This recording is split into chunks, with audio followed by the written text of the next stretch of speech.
First నేను ఇది start చేసేటప్పుడు చాలా టఫ్ ఏమో, బాగా చేతులు కాలిపోతాయేమో ఉండలు చుట్టేటప్పుడు, ఎలా చుట్టాలి, ఎలా చేయాలి అని అనుకున్నాను. కానీ అనుకున్న దానికన్నా చాలా అంటే చాలా ఈజీ అండి. 10 మినిట్స్లో మనకి ప్రాసెస్ అంతా అయిపోతుంది. ఒక 2 మినిట్స్ జస్ట్ లైట్గా ఈ మురుమురాలు అనేది ఫ్రై చేసుకోవాలి. ఎందుకంటే బయట ఉంటే లైట్గా మెత్తబడినట్టు అలా అనిపిస్తుంది కదా. సో ఆ సాఫ్ట్నెస్ పోయి కొంచెం క్రిస్పీగా కరకరలాడుతూ రావడానికి కొంచెం ఒక 2 మినిట్స్ లో ఫ్లేమ్లో ఫ్రై చేసుకోండి.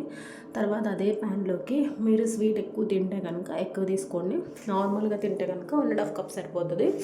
సో ఇక్కడ బెల్లం అయితే వేసేసుకొని దాంట్లో కొంచెం వాటర్ వేసుకోండి. ఎక్కువ వాటర్ వేసుకుంటే ఎక్కువసేపు బాయిల్ చేసుకోవాలి, గ్యాస్ వేస్ట్ అవుతుంది.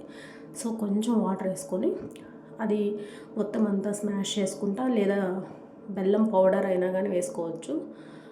బెల్లం వాడని వాళ్ళు షుగర్ అయినా వేసుకోవచ్చు, కానీ బెల్లం వాడితేనే టేస్ట్ బాగుంటుంది. సో అది కలుపుతూ కలుపుతూ థిక్ అంటే ఇక్కడ పాకం మీద డిపెండ్ అయి ఉంటుంది.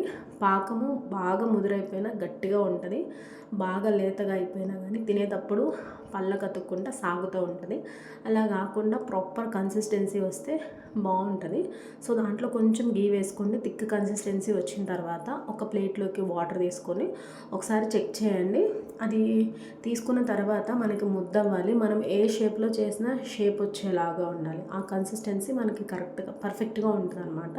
అగో చూడండి చేతిలో ముద్ద, అది మనం ఎలా చేస్తే అలాగా కన్సిస్టెన్సీ, టైట్గా లేదు లూజ్గా లేదు, కరెక్ట్గా ఉంది. దాంట్లో కొంచెం ఫ్లేవర్ కోసం నేను ఇలాచీ వేసుకున్నాం, మీరు ఇలాచీ పౌడర్ అయినా వేసుకోవచ్చు. సో వీడియోలో చూపించిన ఈ కన్సిస్టెన్సీ వచ్చిన తర్వాత మనం ముందుగా ఫ్రై చేసి పక్కన పెట్టుకున్న ఈ మురమురాలు అనేది కొంచెం కొంచెంగా, ఎందుకంటే నేను ఫస్ట్ టైం ట్రై చేశాను, ఎలా ఉంటుందో ఏంటో తెలియదు, మొత్తం ఒకసారి వేస్తే కలుస్తుందో లేదో, లేదంటే బెల్లం తక్కువ తీసుకున్నాను ఇవి ఎక్కువ ఉంటుందేమో అన్న డౌట్తో కొద్ది కొద్దిగా మనం ఉప్మా రవ్వ చేసేటప్పుడు ఉప్మా కొంచెం కొంచెం వేసి కలుపుతాం కదా. సో సేమ్ అదే ప్రాసెస్లో కొద్దిగా వేసుకుంటా మొత్తం మిక్స్ చేసుకున్నా. సో నాకు ఫైనల్గా అర్థమైంది, ఓకే మొత్తం సరిపోతుంది అని కరెక్ట్ మెజర్మెంట్ తీసుకున్నా. సో మొత్తం ఒకసారి మిక్స్ చేసుకొని తర్వాత చేతికి కొంచెం నెయ్యి అప్లై చేసుకుని ఇంకా స్టవ్ ఆఫ్ చేసేయండి, ఎందుకంటే మళ్ళీ అడుగంటుతుంది.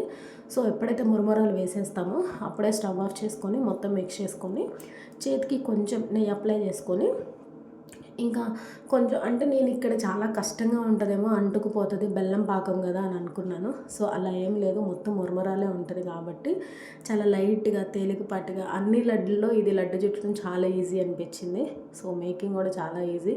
ఇది వచ్చేసరికి నాకు టోటల్ కాస్ట్ వచ్చేసరికి మేబీ ఒక 50 రూపీస్ లోపే అయిపోయింది. బట్ మనకు వచ్చేసరికి ఒక 15 లడ్స్ వరకు వస్తుంది. ఇది అప్పుడు చిన్నప్పుడు ₹1 వచ్చేదనమాట ఇది. ఇదైతే కొంచెం పెద్దగా ఉంటుంది. చిన్నప్పుడు ఏంటంటే సున్నుండ ఇవన్నీ ఏంటంటే తక్కువ క్వాంటిటీ చిన్న సైజు ఉండేవి, తీసుకుంటే త్వరగా అయిపోయేది. ఇది మాత్రం ఎక్కువసేపు తినవచ్చు అని చాలామంది చిన్నప్పుడు తినే ఉంటారు. ఇది చూడగానే ఎంతమందికి మీ చైల్డ్హుడ్ లైఫ్ గుర్తొచ్చింది. కానీ టేస్ట్ మాత్రం సూపర్గా వచ్చింది. మీరు కూడా ట్రై చేయండి, ఎలా వచ్చిందో కమెంట్ చేయండి.